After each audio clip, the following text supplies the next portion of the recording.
So let's try to solve this. Let's try 4x cubed plus 2x squared plus 6x plus 3 equals 0. Okay, so this is what I want to solve. It's a cubic. I don't have a lot of different techniques for cubics, but I can sort of see, hey, these have some stuff in common. I could pull a 2 out of these terms, and I could pull an x squared out. I'm not seeing immediately whether or not this matches, but it might match, given I could pull a 3 out of both of these.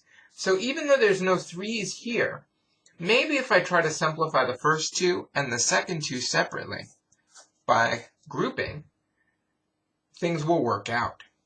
So, what is the greatest common factor of these terms? Well, I can pull a 2x squared out of each. So if I take 4x cubed and I divide by 2x squared, that's going to leave me with a 2x.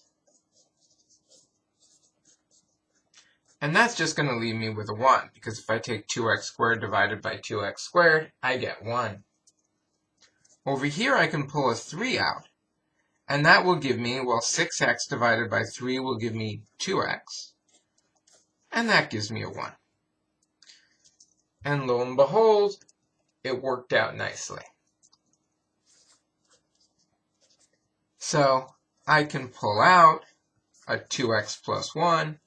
I'm going to pull it out to the right instead of the left. Doesn't really matter, since a times b is b times a for purposes of this class. And I now have a product equal to 0. When is this 0? Never. Why? Because this is always non-negative, and this is always positive. I add them together, I get a positive. However, when 2x plus 1 is 0, we will have a solution. That happens when 2x equals 1, or negative 1, or when x is equal to negative 1/2. Okay, if you're not sure, because you're scared of all the grouping and all the different steps we made, one thing you can do is you can just plug in negative 1/2.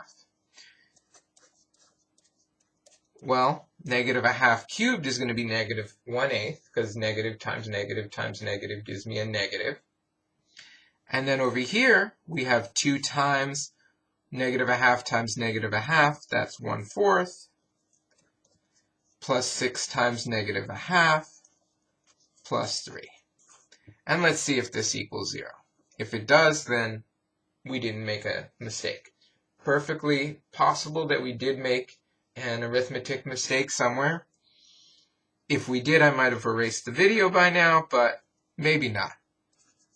2/4 gives me 1/2.